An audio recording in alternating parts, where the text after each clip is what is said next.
Myself Priya, Assistant Professor, Department of Computer Science. In this video, I am going to teach you about the introduction concepts in operating system. In this video, I am going to cover about definition of an operating system, design goals of an operating system, architecture of an operating system, features of an operating system, process and its states, and at last, process management. So first we will see what is an operating system. The operating system is considered as the most important program that runs on our computer. Operating system performs basic tasks such as recognizing input from the keyboard, sending processed output to the display screen, and also it keeps tracks of files and directories on the disk, and also it controls the various peripheral devices such as disk drives and the printers. Each general purpose computer should have an operating system that makes the programs and applications to get executed. An operating system is an essential component of a computer system. Operating system acts as an interface between the computer hardware and the user. Also, the operating system provides many coordination services that enables the multiple users to share the resources that are available in the computer system in an effective manner. Also, the operating system is responsible for security. That is, it prevents the unauthorized persons to access the data. It protects our system from unauthorized access. As I told already, operating system acts as an interface between the hardware and software, and also the interface between the hardware and users. So here operating system acts as the interface between the hardware and software, hardware and users and software.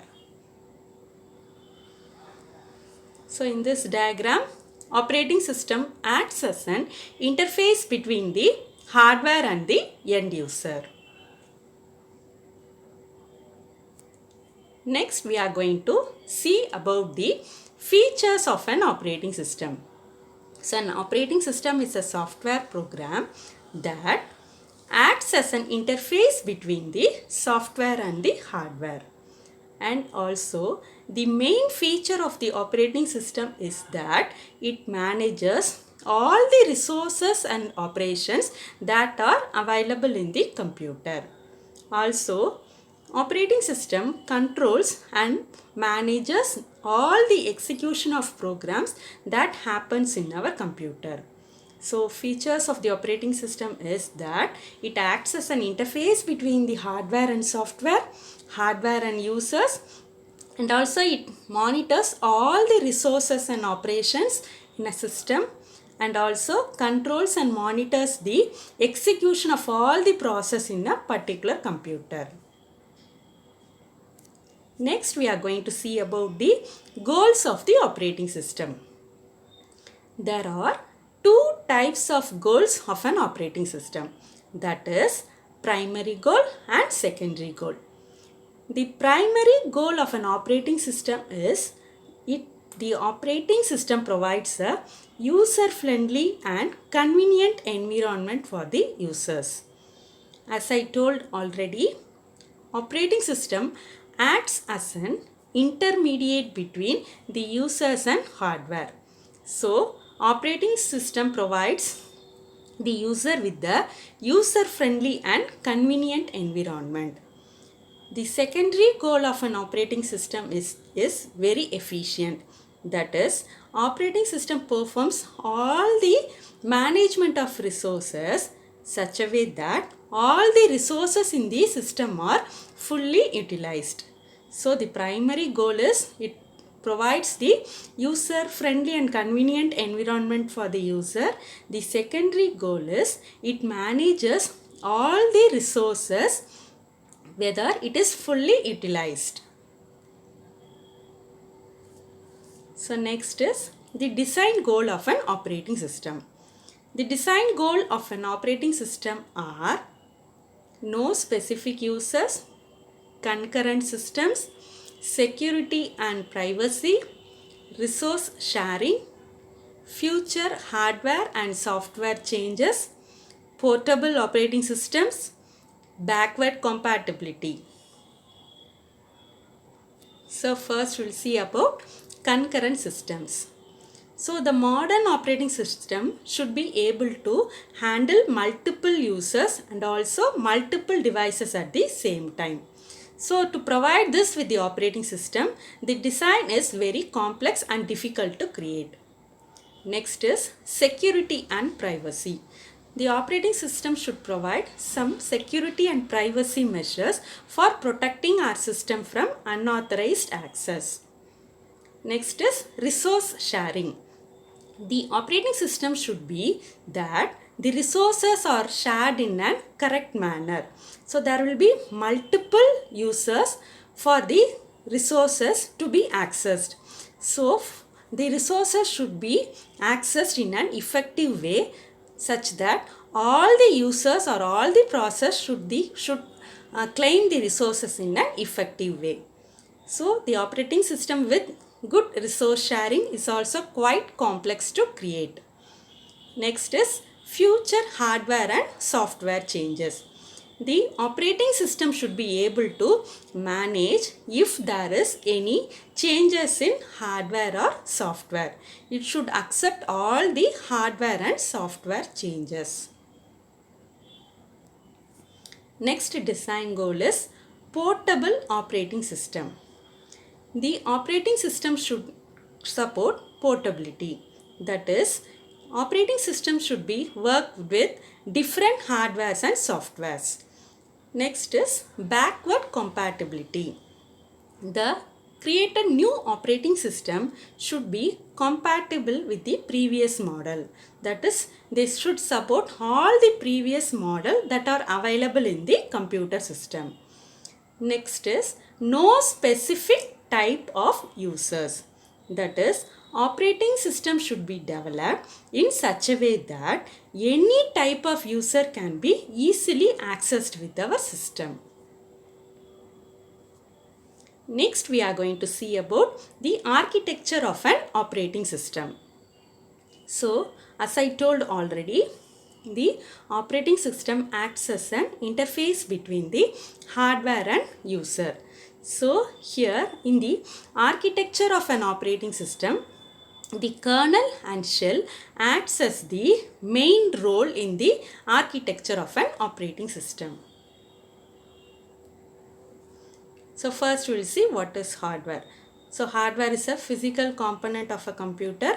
So it may consist of memory, CPU, arithmetic logic unit, various storage devices, I/O devices, peripheral devices, and also all the physical devices. Next is kernel. Kernel is the central component of the most of the operating system. It acts as the bridge between the software applications and the data processing which is done at the hardware level. So it acts as the interface between the hardware and software applications.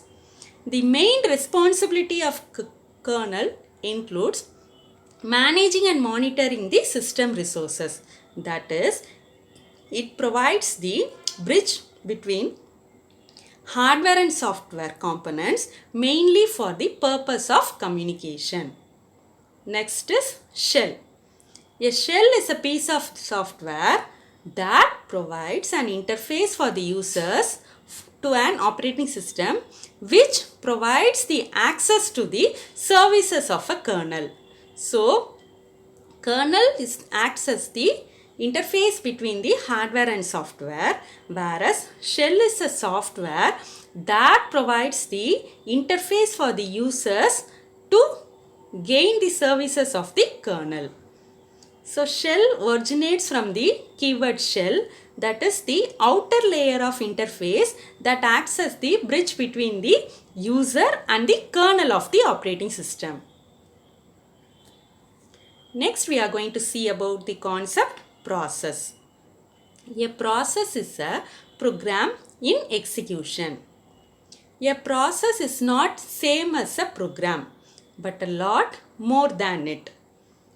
When comparing with the program, a process is an active entity, whereas a program is a passive entity. So, for the execution of the process may need various resources for its successful execution. So, these resources we can call it as attributes that are acquired by the process. It may include a hardware, memory, CPU, data, instructions for its execution. So, these are the different process states. So, start, ready, running, wait, and at last terminated. So, when a process is first created, it is in start state. When the process acquires all the resources for execution and waiting for the processor is in ready state. Then when a process is getting executed, it is in running state. If a process that is being running waits for some IO operation or some other process to get executed, may move on to the wait state, and after completing the process or the IO operations, again the process from wait state moves to the ready state, and again it is moved to the running state for its execution. If a process completes its execution, it goes to the terminated session. So the process being created is in start state. The process acquiring all the resources for execution is in ready state. When a process is getting executed, it is in running state. When a process is being waited for some other IO operations or some other higher priority process for execution, it may get waiting in the wait state, and last is terminated state. When a process successfully completes its execution, it is being terminated. Next we are going to see about the various operations on the process.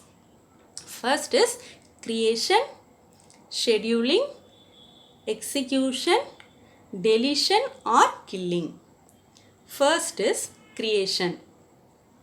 Once a new process is created, it will be in the ready state, and after acquiring its resources, it will be waiting in the ready queue for the successful execution. Next is scheduling. The process acquiring all the resources, and it will be waiting in the ready state, and it will be moved from ready state to running state for its execution by the operating system.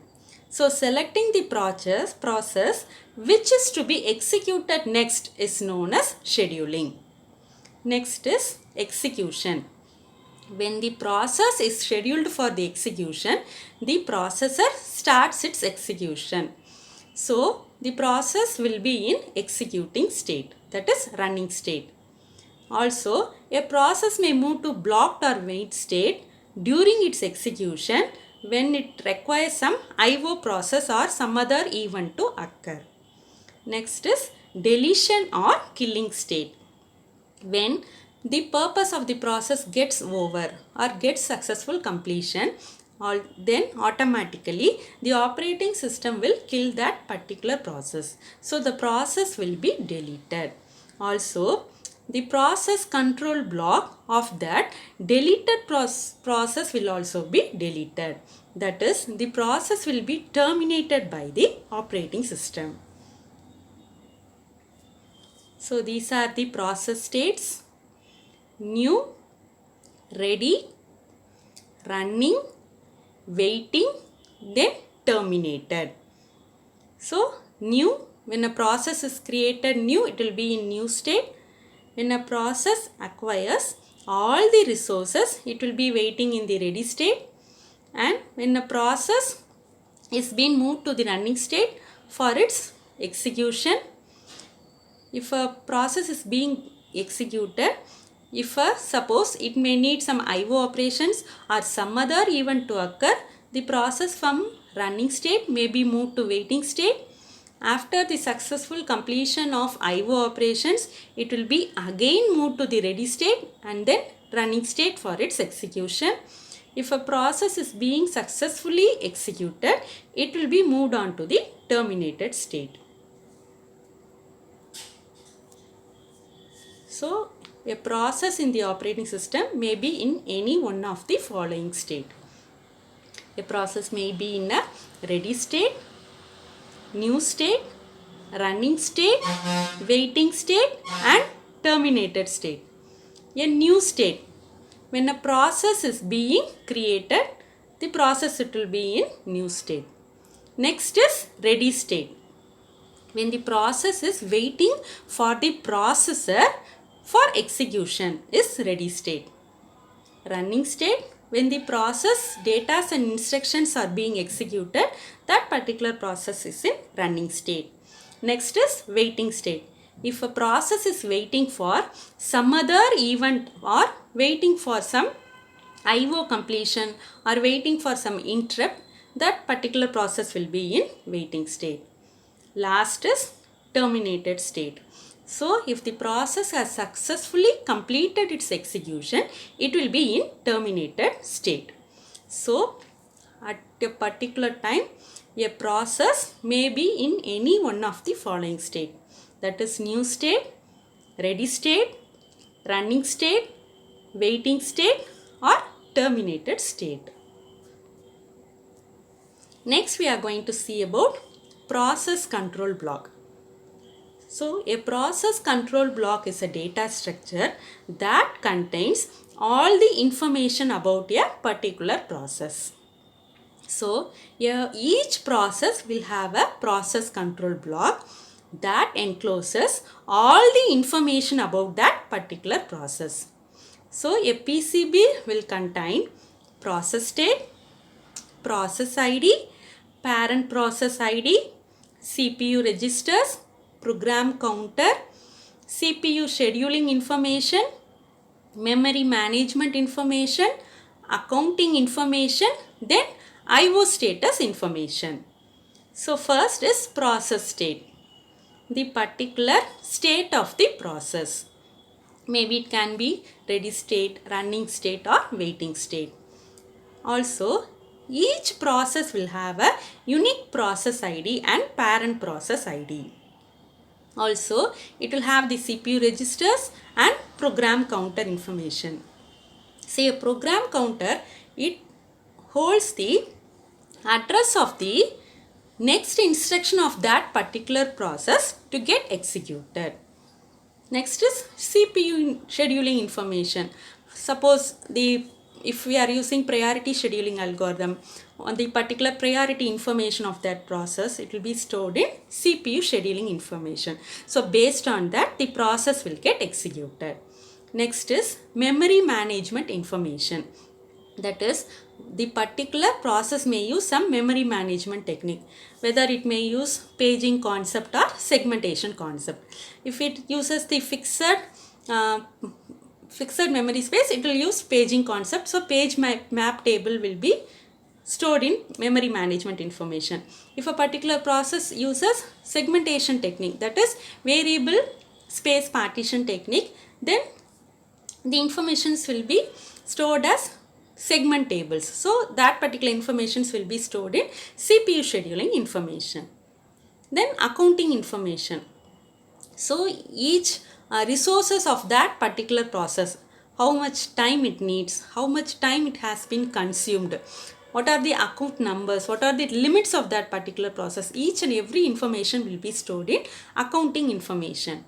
Next is IO status information. What are all the devices that has been allotted to the process? What are all the files that has been accessed by the particular process? What are all the IO devices has been allotted or used by that particular process? So all the informations regarding IO devices will be also stored in process control block. So this is the process control block of a particular process.